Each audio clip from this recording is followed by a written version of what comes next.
There are 5 major APIs that you can use to program report server access. The first is URL access. This provides a way to call up a report directly in your browser.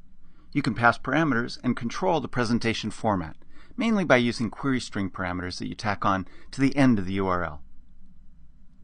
And then there are report viewer controls. The report viewer provides a way to execute a report from either the inside of an ASP.NET page or a Windows Form application. And the web version of it supports both web forms as well as MVC. Then you can use the web service. This provides a way to access and control every aspect of reporting services. In fact, Report Manager and Visual Studio communicate with reporting services using this API.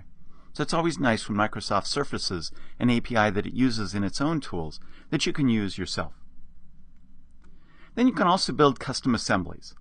This provides a way to call custom .NET code from within reporting services reports. You can embed expressions within reports, but this provides a way to take advantage of the full .NET framework, as well as to be able to share custom code between reports. Then you can also manipulate the report definition language, or RDL, directly.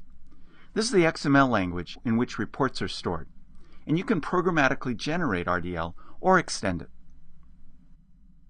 And then finally, one of the most advanced techniques is reporting services extensions.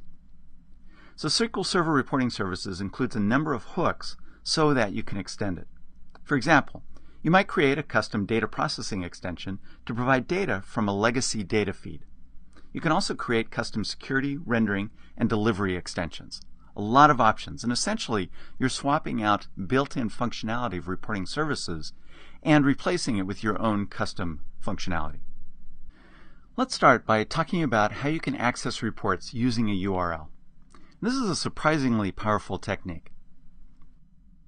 So what's a URL? Well, a URL is a uniform resource locator, and it's really just an address that you can enter into a browser to return a resource, typically a web page.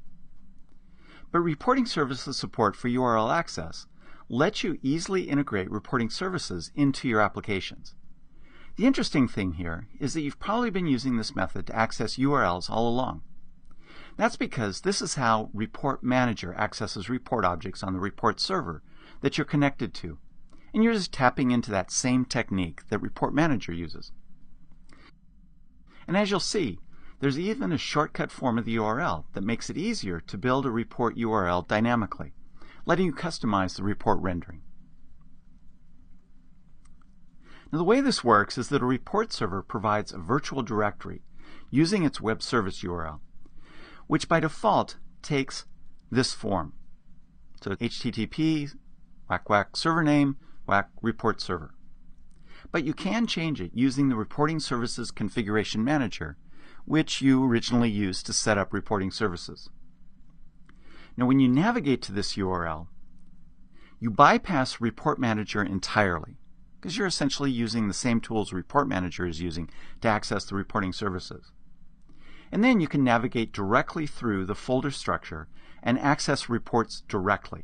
Now, one big note, directly accessing the web service URL like this is not a way to bypass security. You'll only be able to see the folders and objects that you have permission to access.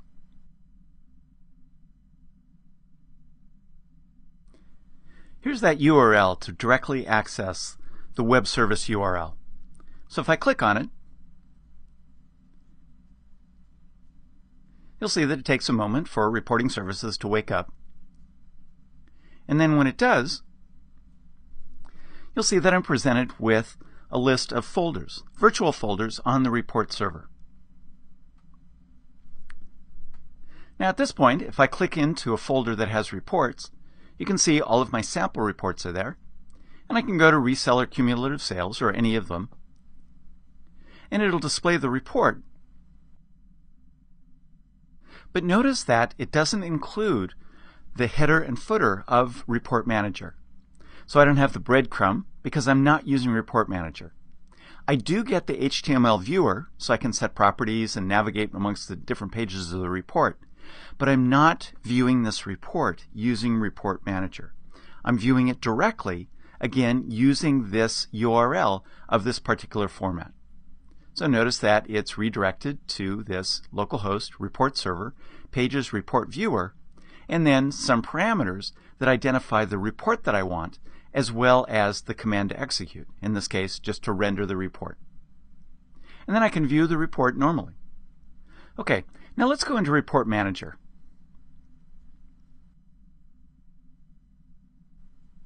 I'll go ahead into Sample Reports again and view that same report. Okay, and there you can see that I have a URL that looks like localhost reports pages report.aspx. So this is really the page that displays Report Manager, gives it all the features, because now I have the breadcrumb, I have the other links here, and so forth. So I have all the benefits of running this report within Report Manager. But again, it's not necessary to use Report Manager. It's a nice overall interface and context for running reports, but it's not necessary for displaying a report. And so you can see that the URL is a little bit different in terms of the additional parameters. So I have item path, and it's drilling down into sample reports and reseller cumulative sales. Okay, so the first part of this URL, basically the page name forward to report.aspx, is going to be the same for every report that you display on the report server that Report Manager is connected to. But this item path parameter here and everything after it is going to vary depending on the options that you use.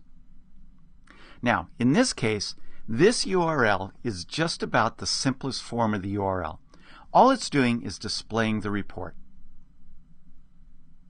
Notice that because it's executing within the context of Report Manager, it doesn't need to include that explicit render command as part of the URL. So it's just a different form of the URL doing the same thing, but within a different context. All right, and then the last thing to notice about it is that the URL is fully encoded. So it uses a plus symbol instead of the space in the folder name, so it's actually sample space reports, and then it's changing the slashes to a %2f. Okay, so it's fully encoded.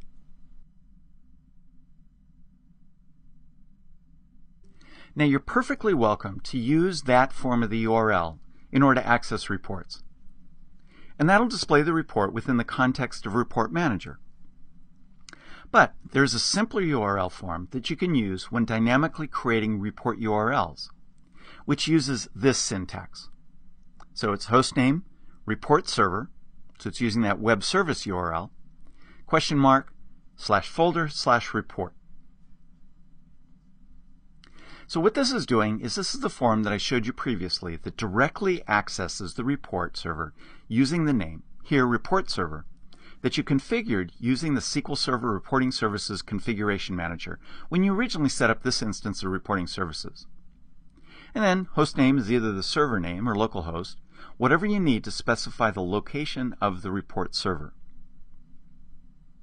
So the nice thing about this is that it's not displaying the report in the context of Report Manager, which makes it a much cleaner presentation within the context of your custom applications. Now, keep in mind that if you configured reporting services using a different report server URL, for example, because you installed SQL Server, say 2008 reporting services alongside a SQL Server 2014 instance, then you would want to use that name instead of report server. You just need to use the name that you defined within the configuration manager for the instance that you want to access. And they need to be different because it's a virtual folder name that's managed by http.sys. Okay, so let me make it really clear the difference between the two forms of the URL. So this first one, again, this is the one that uses the report.aspx file, displays the report in the context of Report Manager, including these links at the top that give you breadcrumbs into exactly where you're located within the folder structure of Report Manager, as well as a link directly to get to Home, My Subscriptions, set up site settings, and get help. So this is all presented by Report Manager. But then the second form of the URL is more appropriate for displaying a report as a standalone page without the Report Manager header or context. Okay, so this is within Report Manager, and I can confirm that if I hover over the icon there, it says reseller cumulative sales dash report manager. So it's in the context of report manager. All right, so I'm going to go back over to my page here, my custom page with all my links. There we go. And we have that link in order to directly access the web service URL. But here is how I can display the virtual folder. Okay, so that's that same link right there. And then I have this link, which again is the URL that's used by report managers. And it uses this report.aspx that I was just showing you and the item path. Completely different context of showing a report. So that's the one I was just showing you. But now, here is where you can use the shortcut form of the URL in order to display the page. So it's localhost report server, or again, whatever name you define within Configuration Manager, the folder you want to go to, and then the name of the report. And when I display that, now I'm not in the context of Report Manager. This is just a link on my address bar, but I don't have that header bar up here. And I'm not displaying it using that report.aspx. Instead, I'm using this report viewer.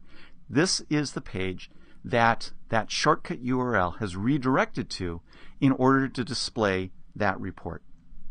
All right, see the link a little bit better?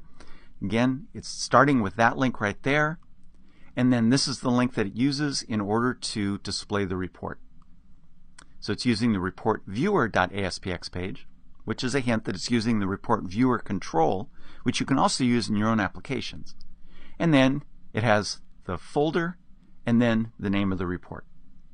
And again, this is just about the simplest form of the URL.